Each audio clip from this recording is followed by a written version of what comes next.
এটা আপনাদের মাথায় রাখতে হবে, ওই জন্য কিছু বলতেও হবে আদায়ের কথা। তাছাড়া একেবারেই মানে কমিটি তখন আমাকে চাপ দিয়ে ধরবে। আচ্ছা আর বলবো না ভাই, বসে যান, ভুল হয়ে গেছে, আর বলবো না আদায়ের কথা। হ্যাঁ, ও শাহজামাল শেখ, একটার বাড়ি তামিজউদ্দিন উলফ লস্কর, 500 টাকা। 1000। কি নাম তোমার? তুমি দিচ্ছ তো? বেনামি 500।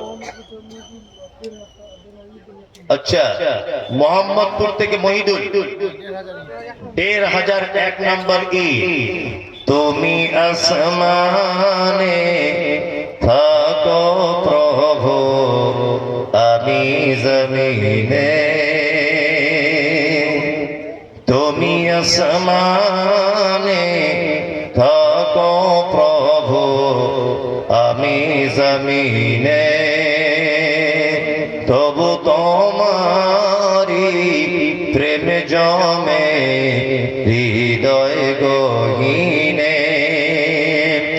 আমি তোমারি গোলাম গো, অন্য কারো না। আমি তোমারি গোলাম গো, অন্য কারো না। আলিমুল গায়ব তুমি, মালিক রব্বানা। আল্লাহ আল্লাহ আল্লাহ আল্লাহ। তুমি আসমানে থাকো প্রভু, আমি জমিনে। তবু তোমারি প্রেম জমে হৃদয় গহীনে। আমি তোমারি গোলাম গো, অন্য কারো না। আমি তোমারি গোলাম গো, অন্য কারো না। আলিমুল গায়ব তুমি, মালিক রব্বানা। আল্লাহ আল্লাহ আল্লাহ আল্লাহ।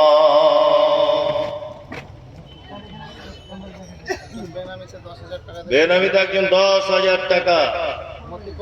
মফিকুল 3000 নগদ, 2000 বাকি। একজন প্রশ্ন করেছে, ঈদের দিন মহিলাদের ঈদগাহে নাকি মসজিদে, কোথায় নামাজ পড়তে হবে? ঈদগাহে যেতে হবে, ঈদগাহি যেতে হবে। মসজিদে মহিলারা এমনি দিনে যেতে পারে, তার পারমিশন আছে, তারপরেও তার নামাজ বাড়িতে পড়া উত্তম। ঈদগাহে মহিলাদের যেতে হবে, মহিলাদের বাড়িতে সালাত আদায় করা উত্তম। পারমিশন আছে, পর্দার যদি খেলাফ না হয়, রাস্তায় কোনো ভয় না থাকে, তাহলে সে মসজিদে যেতে পারে। কি বললাম বুঝলেন? আর ঈদগাহের মাঠে ঈদের দিনে ওকে যেতেই হবে। হাদিসে এরকম এসেছে, কোন মহিলার যদি মাসিক হয়, অর্থাৎ ঋতুবতী যদি কোনো নারী হয়, তাহলে সেও যাবে, গিয়ে দুয়াতে শরীক হবে, খুতবা শুনবে। এরকমও আছে, কারো যদি ওড়না চাদর যদি না থাকে, অন্যজনের ওড়না চাদর ধার করে ঈদগাহে যাবে, ঈদগাহেই ওকে যেতে হবে। এটা হচ্ছে মূল কথা। মসজিদে বাচ্চারা চেঁচামেচি করলে মুরব্বীদের করণীয় কি? তাদেরকে বুঝাবে, ধুমকি দিবে। একদম কেন মারবেন? কেন? আগামী দিনের নামাজি, আগামী দিনের মুসল্লি, ও ট্রেনিং হচ্ছে, ও তো বাচ্চা, ওর তো কাজই তো সামনে দিয়ে ছুটে পালাবে, পাখার সুইচ অফ করে দিবে, লাইট জ্বালিয়ে দিবে, কল খুলে দিবে, এটাই তোর কাজ। একদম নয়, একদম। মসজিদে গেলে ঝগড়া করবেন না। গর্ভ অবস্থায় মেয়েদের 7 মাসের যে অনুষ্ঠান করা হয়, ইসলামের এর বিধান কি? এর বিধান কিছুই নেই, ঘোড়ার ডিম। এর আবার বিধান কি? ফালতু জিনিস, চলবে না। মসজিদের কমিটি কেশিয়া সভাপতি হতে কি কি দরকার? সূরা তওবা দেখে নেবেন। ইন্নামা ইয়ামুরু মাসাজিদাল্লাহ মান আমানা বিল্লাহি ওয়াল ইয়াউমিল আখির। আল্লাহর ঘর তারাই দায়িত্ব সামলাবে। মান আমানা বিল্লাহ, যারা আল্লাহর প্রতি বিশ্বাস রাখে, কিয়ামতের প্রতি বিশ্বাস রাখে, যারা সালাত আদায় করে, আর যারা আল্লাহ ছাড়া পৃথিবীর কাউকে ভয় করে না। এই চারটে গুণ যাদের ভিতরে থাকবে তারা কমিটির ভিতরে থাকবে, কোনো সমস্যা নেই। তবে তো প্রশ্ন শেষ নেই। আমার প্রশ্ন হলো মহিলাদের ঈদের না, হয়তো অনেকে বলছে ঈদের ময়দানে মহিলারা গেলে ফিতনা হবে। এর উত্তর কি হবে? ফিতনা হবে কেন? আপনি কি বড় মাস্টার নাকি? মুহাম্মদ সাল্লাল্লাহু আলাইহি ওয়াসাল্লাম বলে গেছেন ফিতনা হবে না, ফিতনার কথা বললেন না, আপনি ফিতনা হবে কথা বলার আপনার রাইট নেই, কারণ আল্লাহর নবী বলেছেন যেটা, আপনি কেন বলছেন ফিতনা হবে? যারা টাকা দিয়ে ফিতনা আদায় করেছে তাদের ফিতনা হয়েছে কি? এখন ঘটনা হচ্ছে টাকা খাদ্য দিয়ে দিতে হবে। সব থেকে বড় কথা যে হাদিসে খাদ্যর নাম উল্লেখ করা হয়েছে। দেখুন, কোন ইবাদত পরিবর্তন করা যাবে না। হজ ফরজ, হজ কি ফরজ। সমাজে কিছু বুদ্ধিমান মাথা মোটা আছে, তারা বলে 4 লাখ টাকা হজে গিয়ে লাভ, বরঞ্চ 4টে মেয়ের, গরিব মেয়ের বিয়ে দিয়ে দেবো। অনেক মানুষ এরকম চিন্তা ভাবনা করে না। ও হচ্ছে গাধা, ও কি গাধা। হজ ফরজ, তোমায় হজই করতে হবে। কুরবানি এটা আল্লাহর বিধান, একটা ইবাদত, তাই না? কেউ যদি মনে মনে ভাবে যে আমি কুরবানি করব না, ওই টাকা গরিব মানুষদের দান করে দেব, চলবে? চলবে না। কুরবানির কথা, পশু জবাই করার কথা এসেছে। তা যাকাতুল ফিতর, আল্লাহ নবী সাল্লাল্লাহু আলাইহি ওয়াসাল্লাম নিজে খাদ্যদ্রব্য দিয়ে ফিতরা দিয়েছেন। হযরত ওমর ফারুক রাদিয়াল্লাহু তাআলা আনহু ঈদের দিন, আগের দিন রাত্রিতে বা কোন হাদিসে এসেছে সকালবেলাতে খাদ্যদ্রব্য ফিতরা দিয়ে তিনি ঈদগাহে গেছেন। ঠিক আছে? কিশমিশ, পনির, জব, এই সমস্ত খাদ্যের উল্লেখ রয়েছে। খাদ্য দিয়েই আপনাকে ফিতরা দিতে হবে। টাকা দেওয়ার পক্ষে অনেক উলামাদের মতামত রয়েছে, অনেক উলামাদের। তবে আমি উলামাদের মতামতে যাব কেন? মুহাম্মদ সাল্লাল্লাহু আলাইহি ওয়াসাল্লামের যেখানে স্পষ্ট মতামত খাদ্য দিয়ে দিতে হবে, আমি সেখানে উলামাদের মতামতকে উপেক্ষা করবই। উলামাদের মতামত এখানে কোনো দাম নেই, গ্রহণযোগ্য হবে না। ওই জন্য বিনীত অনুরোধ, কোন তর্ক বিতর্ক করবেন না, বিশৃঙ্খলা সৃষ্টি করবেন না। আপনি ফিতরা খাদ্য দিয়ে দিবেন। যদি বলছেন ফকির মিসকিন খাদ্য নিতে চায় না, রাস্তায় ফেলে দিবেন, যার ইচ্ছা হবে সে নিয়ে চলে যাবে। কি বললাম বুঝলেন? রাস্তাতে রেখে দিবেন, ফকির মিসকিন বলে নিয়ে চলে যাবে। আর একটা কথা বলে রাখছি, অনেক জায়গাতে গ্রামে সর্দার মোড়লেরা তারা ফিতরা এক জায়গায় জমা করছে, নিয়ে ফিতরা জমা করার পরে ঈদের 1 সপ্তাহ পরে বিলি বন্টন করা হচ্ছে। এই সর্দার মোড়লদের যে কিয়ামতের দিন কি করবে আল্লাহ। কারণ আল্লাহর নবীর হাদিস, ঈদগাহের মাঠে যাওয়ার পূর্বে ফকির মিসকিনদের মাঝখানে তুমি ফিতরা বিলি বন্টন করে দাও, যাতে ঈদের দিনে তোমার আনন্দতে তারাও আনন্দ করতে পারে। যে লোকটা মসজিদে ফিতরা জমা দিয়েছে, ও তো গরিব মিসকিনদের আগের দিনে দেওয়ার কথা, তার তো এখনো মাল গরিব মিসকিনদের কাছে পৌঁছালো না। এর এখন কি হবে? এর জবাব কে দিবে? তাই না? ওই জন্য সব থেকে ভালো নিজের ফিতরা নিজে একা একা দিয়ে দিবে। যারা খাদ্য দিয়ে ফিতরা দিয়েছে তাদের ফিতরা হয়েছে কি? যদি কেউ তর্ক বিতর্ক করে জিদ করে যদি দেয় তাহলে হবে না। কারো কাছে এই খবর পৌঁছায়নি যে খাদ্য দিয়ে দিতে হবে, টাকা দিয়ে ফেলেছে, জ্ঞান অতদূর পর্যন্ত পৌঁছায়নি, আল্লাহ কবুল করবে। কি বললাম বুঝলেন? কেউ যদি উপেক্ষা করে জিদ করে, দিমাগ করে যে আমি টাকা দিয়ে দিব, তোদের সমাজে দিব না তবুও ভালো, টাকা দিয়ে দিব, তোমার ফিতরা 12টা বেজে গেছে। না, একদম না, টাকা দিয়ে না। সুদ সম্পর্কে কিছু বলবেন? সুদ একেবারে জঘন্য হারাম। পৃথিবীতে যত পাপের ব্যাপারে মুহাম্মদ সাল্লাল্লাহু আলাইহি ওয়াসাল্লাম যত শব্দ ব্যবহার করেছেন, নোংরা শব্দ ব্যবহার করেছেন সুদের ব্যাপারে। যে 1 টাকা যদি কেউ সুদের খায়, তার মায়ের সাথে ব্যভিচার করলে যে পাপ, সেই পাপ হবে। এবার একটা কথা এখানে বলে রাখছি, চমৎকার কথা। আপনার মা ছিল একজন ইমানদার মহিলা, ভালো করে বুঝুন। আপনার মা একজন ইমানদার মহিলা, পর্দাশীল মহিলা। আপনার মা মারা গেছে, আপনি বর্তমানে তার বেটা হয়ে সুদ খাচ্ছেন, কবরে শুয়ে আছে আপনার মা। কিন্তু মুহাম্মদ সাল্লাল্লাহু আলাইহি ওয়াসাল্লাম বলেছেন তোমার মায়ের সাথে ব্যভিচার করলে যে পাপ, ওই পাপ হবে। তার মানে তোমার মরা মাকেও মোহাম্মদ সাল্লাল্লাহু আলাইহি ওয়াসাল্লাম তুলনা করছেন।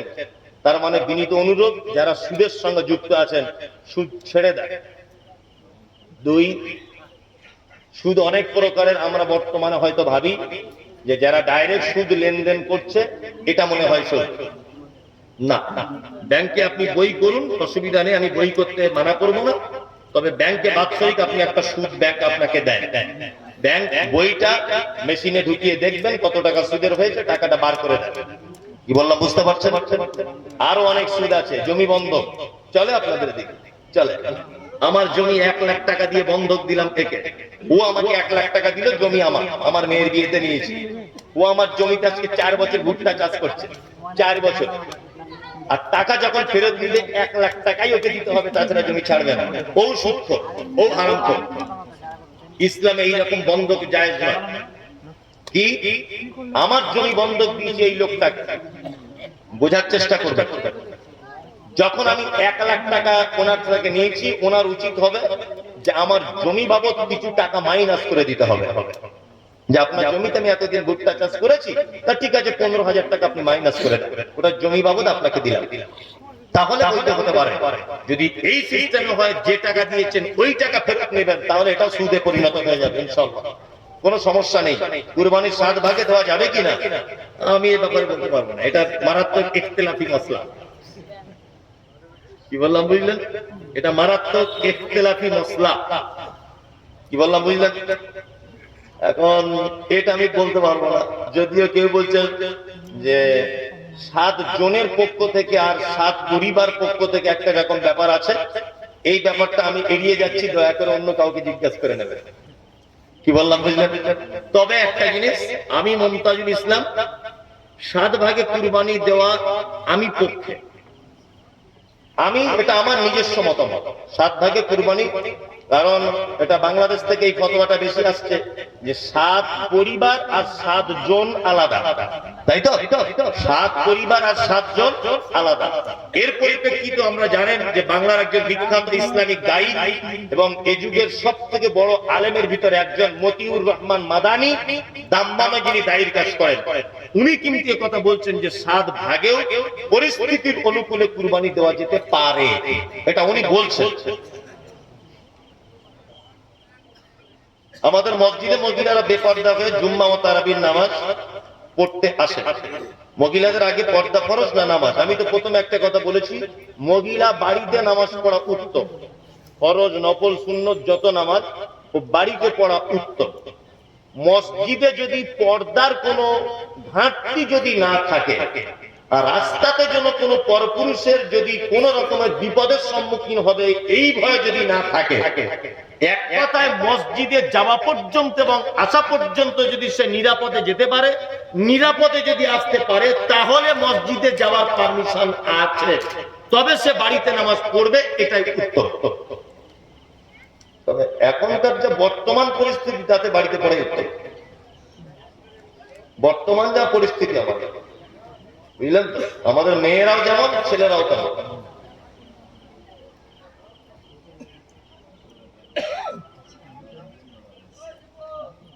বাইরে কাজে যাওয়া ব্যক্তির থেকে হিন্দুরা চাঁদা নেয় পূজার জন্য। এখানে করণীয় কি? জান প্রাণ দিয়ে চেষ্টা করবে যে আমি দিব না, জান প্রাণ দিয়ে চেষ্টা করতে হবে, কোন রকমের কৌশল অবলম্বন করতে হবে। তারপরে একটা কথা বলে রাখছি যে আমরা এমন এক দেশে বসবাস করি, কি বললাম বুঝলেন? এমন এক দেশে বসবাস করি যেখানে আমরা সমস্ত হাদিস যদি আপনি পাই টু পাই যদি মেনে চলতে চান, তাহলে অনেক সময় বিপদের সম্মুখীন হতে পারে। যেমন রাস্তা দিয়ে ডান দিকে চলা সুন্নত, সুন্নত না? সুন্নত। আপনি কোন দিকে চলেন? চলতে হয়, কিছু করার নেই। আপনি যদি এখন হাই রোডে ডান দিকে বাম দিয়ে ডান দিকে চলেন আর বলেন আমি বুখারী হাদিস মানছি, পুরো একদম আলু ভাজা করে দিবে কি দিবে না? তাহলে পরিস্থিতির অনুকূলে আমাকে বাম দিকেই চলতে হচ্ছে। সুদ, 1 টাকাও সুদ, 1 পয়সাও সুদ। কিন্তু সরকারি এমন একটা নিয়ম, আপনাকে জিরো ব্যালেন্সের একটা অ্যাকাউন্ট খুলতে হবে। হবে কি? কিছু করার নেই। ওই জন্য আমি বলছি যে এই সমস্ত চাঁদা থেকে আপ্রাণ চেষ্টা করবেন আপ্রাণ চেষ্টা করবেন যে দিব না। নিরুপায় হয়ে যদি দিতেই হয়, বাকিটা আল্লাহ ক্ষমা করবে। কারণ আল্লাহ সুবহানাহু ওয়া তাআলা প্রতিটা মানুষের কর্ম তার অন্তরের দিকে লক্ষ্য করে বিচার করবেন। কি বললাম বুঝলেন? হয়তো আল্লাহ ক্ষমা করে দিবেন। আর অত বেশি প্রশ্ন করিয়েন না, অনেক টাইম হয়ে যাচ্ছে। অত বেশি প্রশ্ন করিয়েন না, আমার যেগুলো জানার ভিতরেই বলার চেষ্টা করবো। আসসালামু আলাইকুম।